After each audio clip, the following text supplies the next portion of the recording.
श्री कृष्ण कहते हैं, किसी का सहारा लिए बिना कोई ऊंचा नहीं चढ़ सकता, अतः सबको किसी प्रधान आश्रय का सहारा लेना चाहिए। परोपकार सबसे बड़ा पुण्य और परपीड़ा यानी दूसरों को कष्ट देना सबसे बड़ा पाप है।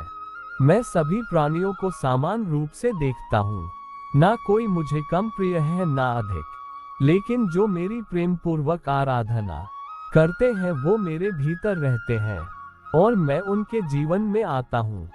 वह जो सभी इच्छाएं त्याग देता है, मैं और मेरा की लालसा और भावना से मुक्त हो जाता है, उसे ही शांति प्राप्त होती है। तुम उसके लिए शोक करते हो जो शोक करने के योग्य नहीं है और फिर भी ज्ञान की बातें करते हो। बुद्धिमान व्यक्ति ना जीवित और ना ही मृत व्यक्ति के लिए शोक करते हैं। जो वेद और शास्त्र के ग्रंथों को याद रखने में तत्पर है किंतु उनके यथार्थ तत्व को नहीं समझता, उसका वह याद रखना व्यर्थ है। जो मनुष्य अपनी निंदा सह लेता है, उसने मानो सारे जगत पर विजय प्राप्त कर ली। मधुर शब्दों में कही हुई बात अनेक प्रकार से कल्याण करती है, किंतु यही यदि कटु शब्दों में कही जाए तो महान अनर्थ का कारण बन जाती है। प्राप्त हुए धन का उपयोग करने में दो भूलें हुआ करती हैं जिन्हें ध्यान में रखना चाहिए। अपात्र को धन देना और सुपात्र को धन न देना। केवल मन ही किसी का मित्र और शत्रु होता है। विजय की इच्छा रखने वाले शूरवीर अपने बल और पराक्रम से वैसा विजय प्राप्त नहीं करते जैसा कि सत्य, सज्जनता, धर्म तथा उत्साह से प्राप्त करते हैं। विद्या, शूरवीरता, दक्षता, बल और धैर्य, ये 5 मनुष्य के स्वाभाविक मित्र हैं। बुद्धिमान लोग हमेशा इनके साथ रहते हैं। दुखों में जिसका मन उदास नहीं होता, सुखों में जिसकी आसक्ति नहीं होती तथा जो राग, भय व क्रोध से रहित होता है, वही स्थित प्रज्ञ है। जैसे बिना नाविक की नाव जहाँ कहीं भी जल में बह जाती है और बिना सारथी का रथ चाहे जहाँ भटक जाता है, उसी प्रकार सेनापति बिना सेना जहाँ चाहे भाग सकती है। मन, वचन और कर्म के द्वारा मनुष्य के साथ अद्रोह, सब पर कृपा और साधु पुरुषों को दान, यही सनातन धर्म है। ज्ञानी व्यक्ति को कर्म के प्रतिफल की अपेक्षा कर रहे अज्ञानी व्यक्ति के दिमाग को अस्थिर नहीं करना चाहिए। जन्म लेने वाले के लिए मृत्यु उतनी ही निश्चित है जितना कि मृत होने वाले के लिए जन्म लेना। इसलिए जो अपरिहार्य है उस पर शोक मत करो। स्वर्ग प्राप्त करने और वहां कई वर्षों तक वास करने के पश्चात एक असफल योगी का पुण्य एक पवित्र और समृद्ध कुटुंब में जन्म होता है। जो मनुष्य नाश होने वाले सब प्राणियों में समभाव से रहने वाले अविनाशी परमेश्वर को देखता है, वही सत्य को देखता है। राजधर्म एक नौक के समान है। ये नौक धर्म रूपी समुद्र में स्थित है। सद्गुण ही नौक का संचालन करने वाला बल है। धर्मशास्त्र ही उसे बांधने वाली रस्सी है। कहते हैं न कि भगवान हर जगह पर नहीं पहुंच सकते और इसलिए ही वो हमारी मदद करने के लिए किसी न किसी को जरूर भेजते हैं, जिसे हम फरिश्ता कहते हैं। एक लड़का अपनी माँ को लेकर कपड़े की दुकान पर पहुंचा।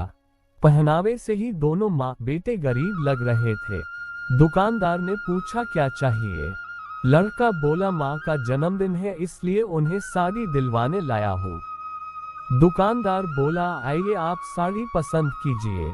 कुछ देर बाद उस महिला को एक चुनरी वाली साड़ी पसंद आ गई, लेकिन जब साड़ी का दाम पूछा तो दोनों माँ बेटे एक दूसरे का मुंह देखते रह गए। दुकानदार बोला बेटे ये 2200 रुपए की साड़ी है।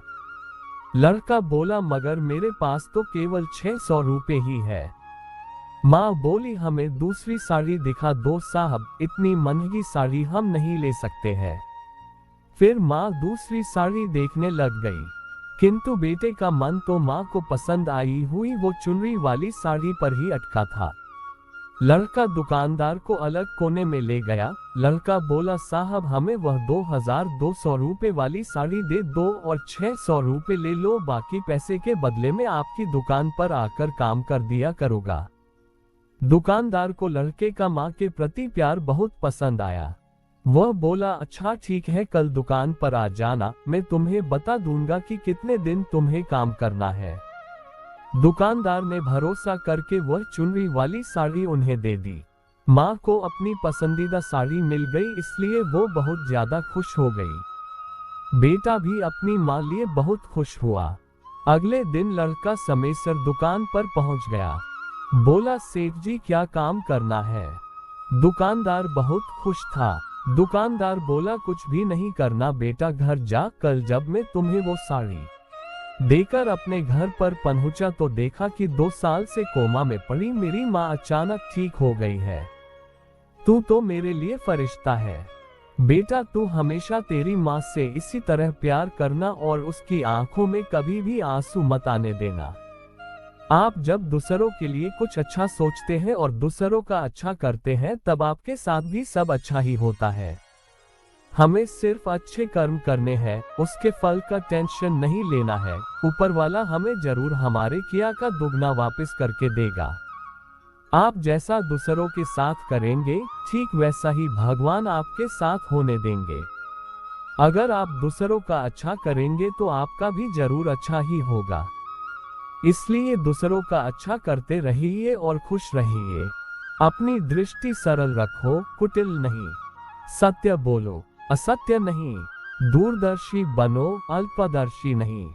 परम तत्व को देखने का प्रयास करो, क्षुद्र वस्तुओं को नहीं। लज्जा नारी का अमूल्य रत्न है। व्यक्ति जो चाहे बन सकता है, यदि वह विश्वास के साथ इच्छित वस्तु पर लगातार चिंतन करे। जो मन को नियंत्रित नहीं करते, उनके लिए वह शत्रु के समान कार्य करता है। नारी वह धुरी है जिसके चारों ओर परिवार घूमता है। पुरुषार्थ नहीं करते वे धन, मित्र, ऐश्वर्य, उत्तम कुल तथा दुर्लभ लक्ष्मी का उपयोग नहीं कर सकते। जहाँ सब लोग नेता बनने के इच्छुक हों, जहाँ सब सम्मान चाहते हों और पंडित बनते हों, जहाँ सभी महत्वाकांक्षी हों, वह समुदाय पतित और नष्ट हुए बिना नहीं रह सकता। जिसने पहले तुम्हारा उपकार किया हो, वह यदि बड़ा अपराध करे तो भी उनके उपकार की याद करके उसका अपराध क्षमा दो। किसी और का काम पूर्णता से करने से कहीं अच्छा है कि अपना काम करें, भले ही उससे अपूर्णता से करना पड़े। एक बुरा आदमी उतना ही प्रसन्न होता है जितना कि एक अच्छा आदमी दूसरों के बीमार बोलने से व्यथित होता है। ये इंद्रियां ही स्वर्ग और नरक है। इनको वश में रखना स्वर्ग और स्वतंत्र छोड़ देना नरक है। संसार में वही मनुष्य प्रशंसा के योग्य है, वही उत्तम है, वही सत्पुरुष और वही धनी है, जिसके यहाँ से याचक या शरणागत निराश न लौटे। किसी के प्रति मन में क्रोध रखने की अपेक्षा उसे तत्काल प्रकट कर देना अधिक अच्छा है, जैसे पल में जल जाना देर तक सुलगने से अच्छा है। लोग आपके अपमान के बारे में हमेशा बात करेंगे। सम्मानित व्यक्ति के लिए अपमान मृत्यु से भी बदतर है। जिसे सत्य पर विश्वास होता है और जो अपने संकल्प पर दृढ़ होता है, उसका सदैव कल्याण होता रहता है। जिस परिवार व राष्ट्र में स्त्रियों का सम्मान नहीं होता, वह पतन व विनाश के गर्त में लीन हो जाता है। महाभारत, शरणागत की रक्षा करना बहुत ही पुनीत कर्म है। ऐसा करने से पापी के भी पाप का प्रायश्चित हो जाता है। मन अशांत है और उसे नियंत्रित करना कठिन है, लेकिन अभ्यास से इसे वश में किया जा सकता है। मोह में फंसकर अधर्म का प्रतिकार न करने के कारण ही महाभारत जैसे युद्ध से महान जन धन की हानि हुई। जो कार्य में निष्क्रियता और निष्क्रियता में कार्य देखता है, वह एक बुद्धिमान व्यक्ति है। एकमात्र विद्या ही परम तृप्ति देने वाली है। नारी प्रकृति की बेटी है, उस पर क्रोध मत करो। उसका हृदय कोमल है, उस पर विश्वास करो। अहंकार मानव का और मानव समाज का इतना बंगा शत्रु है जो संपूर्ण मानव जाति के कष्ट का कारण और अंततः विनाश का द्वार बनता है। लोक धर्म का नाशक है। जुआ खेलना अत्यंत निष्कृष्ट कर्म है। यह मनुष्य को समाज से गिरा देता है।